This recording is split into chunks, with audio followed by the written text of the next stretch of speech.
In July 2022, a heavy silence was broken in an English woodland near Canterbury.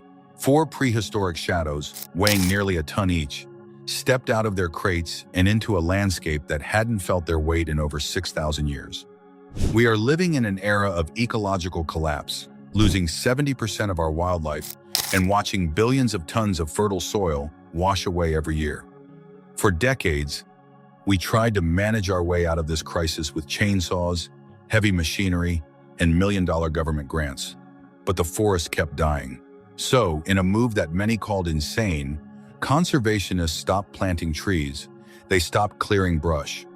Instead, they released 4 European bison into a dead forest and let them do whatever they wanted. The world watched with deep skepticism. Critics mocked the idea. How can 4 animals do what mechanical engineering couldn't? But what these giants did with their bark-stripping teeth and their thunderous hooves was more than unbelievable. It was a revolution. This is the story of how 4 survivors from the brink of extinction taught us that the secret to saving the planet isn't more technology, it's more nature. To understand the miracle of the bison, you first have to understand the slow, quiet tragedy of the British woodland. If you take a Sunday stroll through an ancient English forest, it looks perfect. The canopy is a solid ceiling of green, the trees are towering, and the air is still. But to an ecologist, this is the look of a dying system. The problem is a phenomenon called canopy closure. For over a century, humans managed these woods for timber production. We planted trees too close together, suppressed natural fires, and removed every large animal that could break the cycle. The result? The canopy sealed shut like a lid on a coffin. Without light reaching the forest floor, the understory, the grasses, wildflowers, and shrubs simply vanished. And when the plants died, the specialist insects followed. Without insects, the birds and bats had nothing to eat. We were left with a green shell, impressive from a distance, but hollow and silent at its core. We were on a conservation treadmill, explains a lead ranger at Kent Wildlife Trust. We would spend thousands of pounds and hundreds of hours using chainsaws to create small clearings. But within 3 to 5 years, the trees would simply grow back and block the light again. It was a battle we were losing, hectare by hectare, and the budget was running out. We needed a forest that didn't follow a 5-year management plan. We needed a forest that worked 24 hours a day, 365 days a year, without a salary or a union. We needed an animal that evolved specifically to break the forest apart. We needed the European bison. The history of the European bison, Bonosus, is perhaps the most dramatic survival story in the animal kingdom. Once, these ghosts of the steppe roamed from the British Isles to the deep forests of the Caucasus. They were the apex engineers of the continent.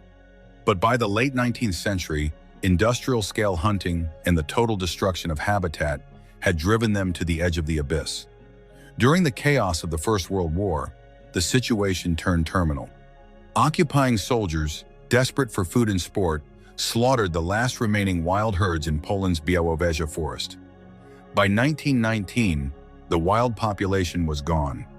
In 1927, a poacher in the Russian mountains fired a single shot that officially made the European bison extinct in the wild.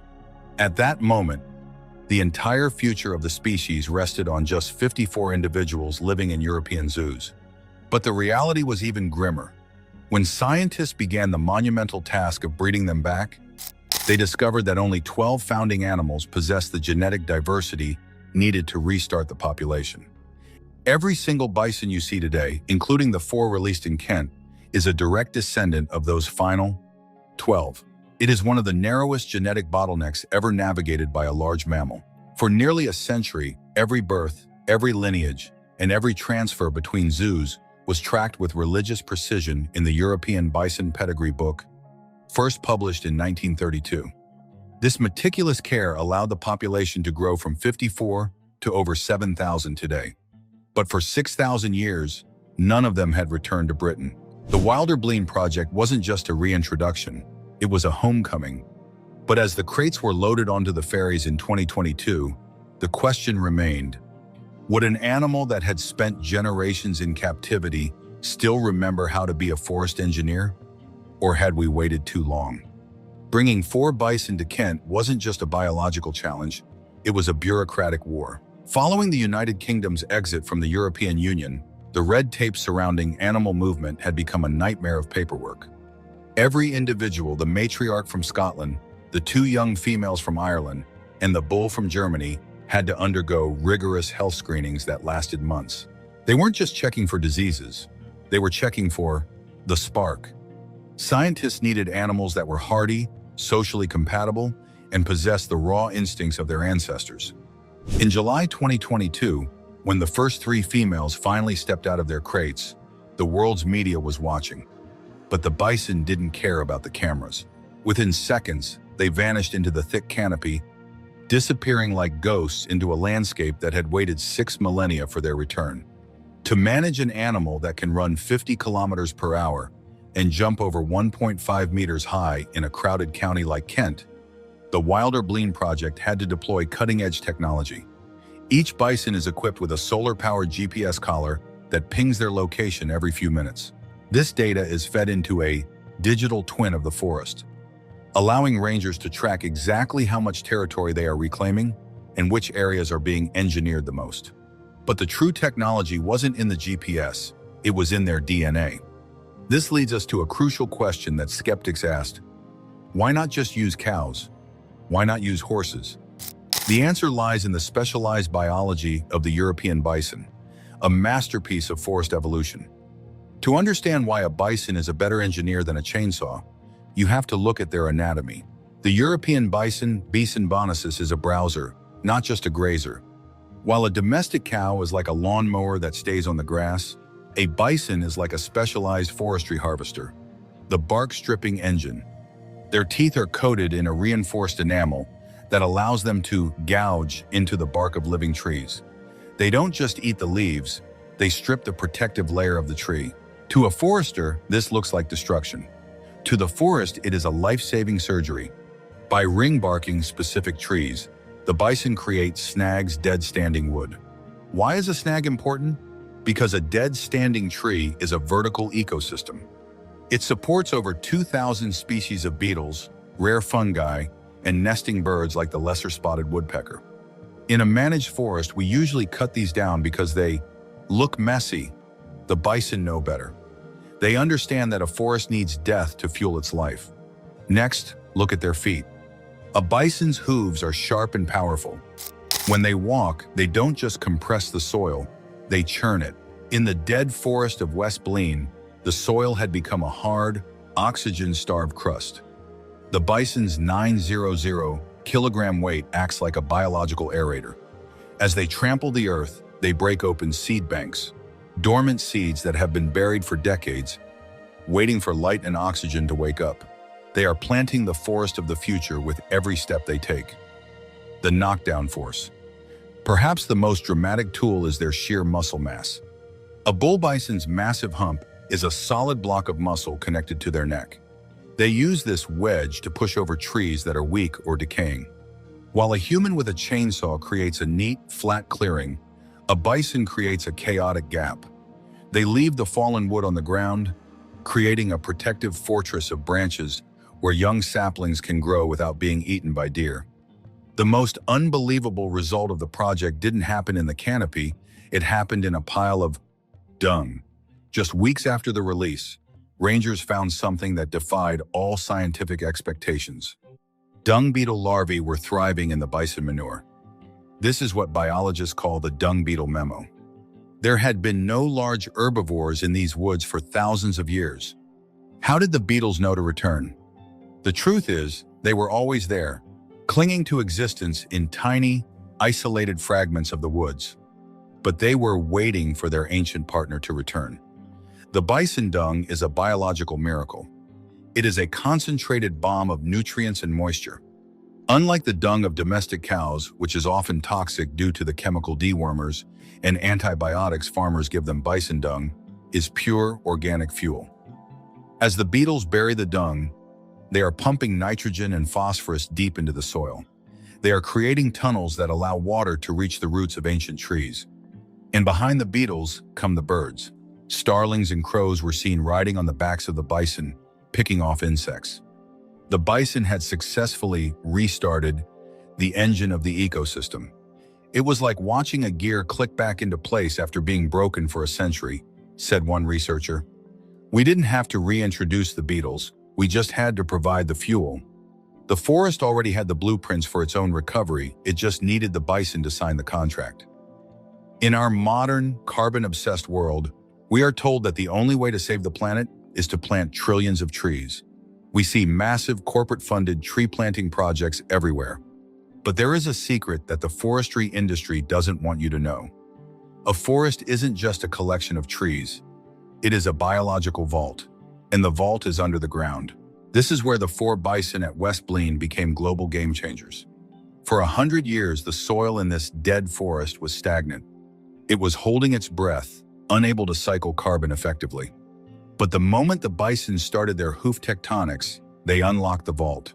By breaking the hard crust of the earth, the bison allow oxygen to reach the mycorrhizal networks, the fungal internet of the forest. This oxygen triggers the fungi to grow deeper, pulling carbon from the atmosphere and locking it into the soil as stable organic matter.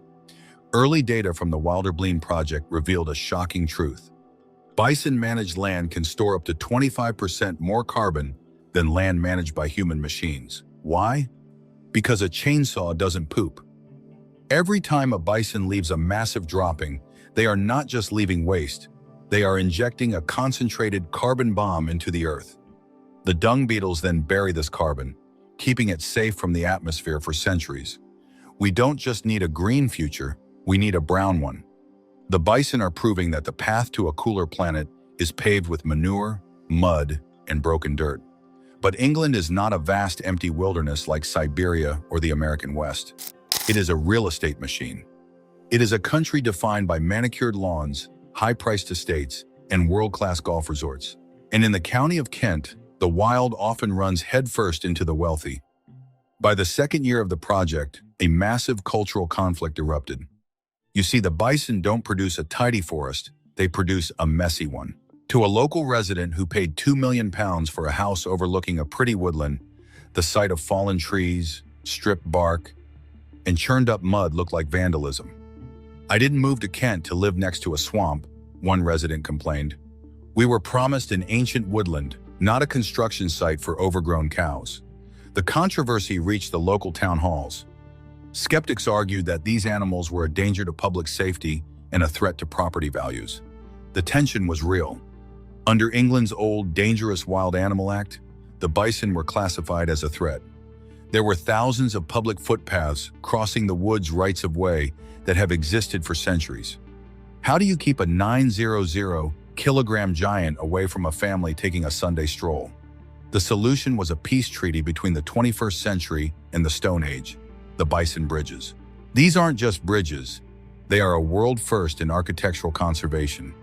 Built using sustainable timber sourced from the very forest the bison are protecting, these elevated walkways allow the public to witness the wild without interfering with it.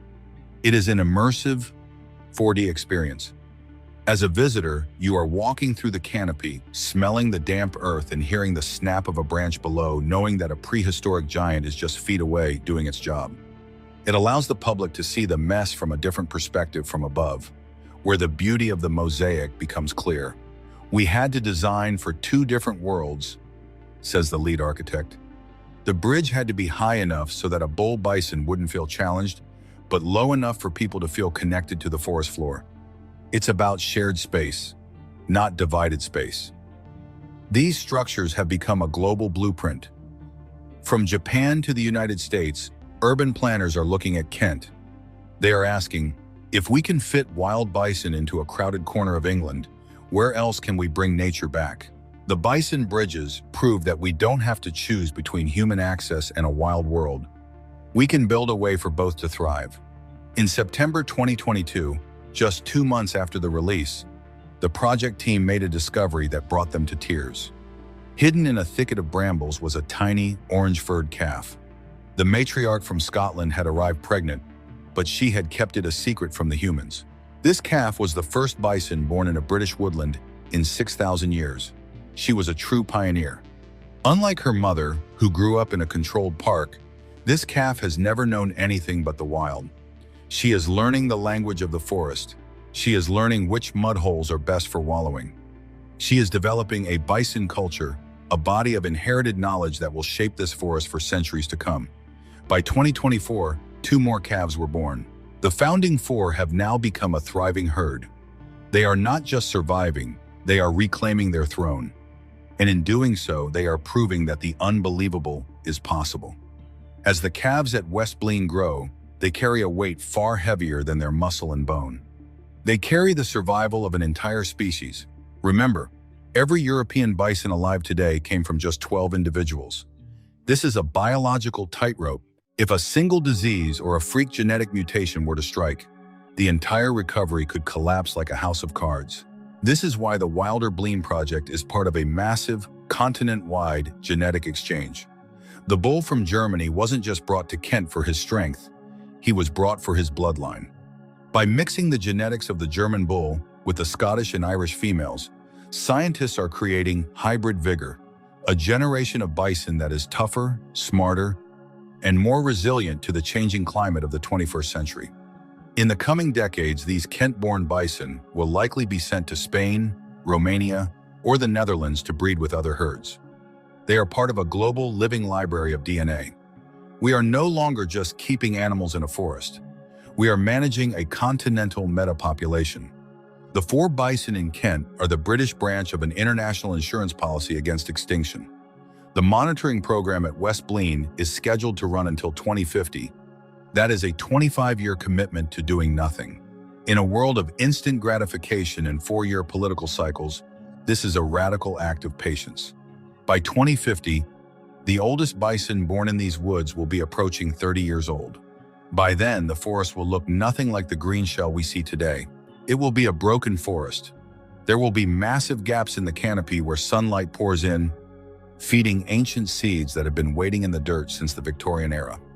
We will see the return of the lost species. We expect the Heath fritillary butterfly, one of the UK's rarest, to thrive in the sun-drenched clearings created by the bison. We expect the soil to be deeper, richer, and more full of life than it has been in 6,000 years. The bison are not just restoring the past, they are inventing a future where nature is allowed to be messy, chaotic, and incredibly productive. By 2050, says one researcher, we won't need to manage this wood at all. The bison will be the managers, the birds will be the planters, the beetles will be the janitors. We will just be the witnesses to a miracle. While we focus on the thunderous hooves and the massive horns of the bison, the most radical part of this experiment is happening at a scale the human eye cannot see. Inside the rumen, the massive, 4-chambered stomach of the bison, lives a complex civilization of billions of bacteria, fungi, and protozoa. This is the microbial engine that is actually rewriting the chemistry of the English forest. You see, a bison doesn't just eat plants, it processes them in a way that no other animal can. Their gut microbiome is specifically evolved to break down lignin and cellulose, the tough structural components of ancient wood and bark. When the bison at West Blean consume the invasive rhododendron or the thick bark of a willow, they aren't just digesting food. They are acting as a biological refinery. When this processed material leaves the bison as manure, it is teeming with specialized microbes that do not exist anywhere else in the British landscape. These bison microbes are the secret architects of the soil. As they seep into the ground, they begin to break down the dead organic matter that has been sitting dormant for decades. They are like a biological software update for the dirt. In areas where the bison have deposited their nutrients, scientists have detected a massive spike in glomalin, a sticky protein produced by soil fungi that acts as the glue holding the soil together. This glue prevents erosion and creates tiny air pockets where the earth can breathe. The bison are not just walking on the land, they are fundamentally changing its molecular structure. Beyond the visual chaos of fallen trees and churned mud, there is another way to measure the success of the 4 bison. Sound. For the past 50 years, West Blean Woods had a very specific acoustic signature. It was quiet. Too quiet. In a stagnant forest with a closed canopy, the soundscape is dominated by only a few generalist species. But since July 2022, the soundscape diversity of the woods has exploded. Using highly sensitive bioacoustic recorders, researchers have documented a 30% increase in the complexity of bird songs. The answer lies in what the bison changed. They created vertical complexity. By knocking down trees and opening gaps in the canopy, they reshaped the structure of the forest. They created layers, different stages for different birds. In the dense, dark areas, the deep, rhythmic drumming of the woodpecker has increased. In the new, sun-drenched clearings, the complex, liquid melodies of the nightingale are returning. The bison have turned a monotone forest into a symphony. We can hear the recovery before we can see it, says a bioacoustic specialist. Each new sound is a signature of a niche being filled. The buzzing of a specific bee, the rustle of a lizard in the new grass, the call of a predator that finally has enough prey to return. The bison are the conductors of this orchestra. They don't make the music themselves, but they build the concert hall. Perhaps the most difficult thing the bison had to change wasn't the forest, but the human mind. For centuries, we have been conditioned to see nature as something that needs protecting behind a fence or improving with a machine. The project in Kent is a lesson in ecological humility. It forces us to accept that we are not the smartest engineers in the room. It teaches us that a messy forest with broken branches and muddy holes is not a sign of neglect. It is a sign of health. As the project moves toward 2050, the biggest legacy won't be the number of bison or the tons of carbon stored. It will be the generation of children who grow up knowing that wild is possible. Children who walk across the bison bridges and see a ton of prehistoric muscle moving through the trees and realize that humans and giants can share the same island. We are not just rewilding the land, we are rewilding our souls. We are remembering that we are part of a larger, older, and more beautiful story. A story that was almost deleted, but is now being rewritten, one hoofprint at a time. There is one final, invisible gift that the 4 bison gave to the Kent woodland: the gift of water.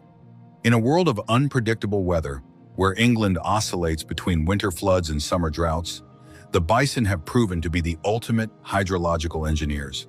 For decades, the soil of West Blean was hydrophobic. It literally repelled water. Because the ground was so compacted by years of neglect and heavy forestry machinery, rain would simply hit the surface and sheet off into the nearest stream, taking precious topsoil with it.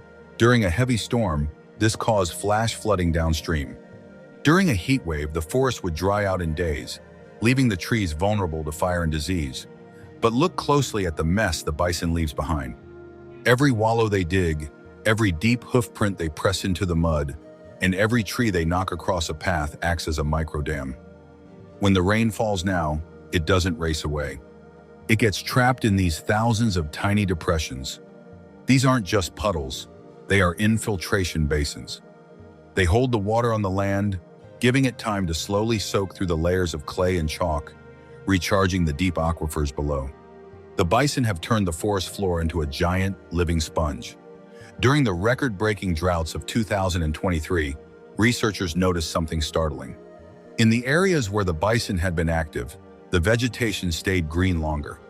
The soil remained moist several inches down, while managed areas of the wood were baked hard and brown. By disturbing the earth, the bison had actually saved it from drying out. They are mitigating the climate crisis with every step, a hydrologist explains. They are slowing the water down, spreading it out, and soaking it in. They are doing for free what would cost civil engineers millions of pounds in flood defenses. They haven't just brought back the animals, they've brought back the water cycle itself. This is the final layer of the unbelievable truth. The bark, the hooves, the dung, and the breath of these 4 giants are all interconnected. They have woven a web of life that is stronger than any storm and more resilient than any drought. They are the guardians of the English water, the protectors of the English soil, and the original architects of a future that is finally starting to look green again.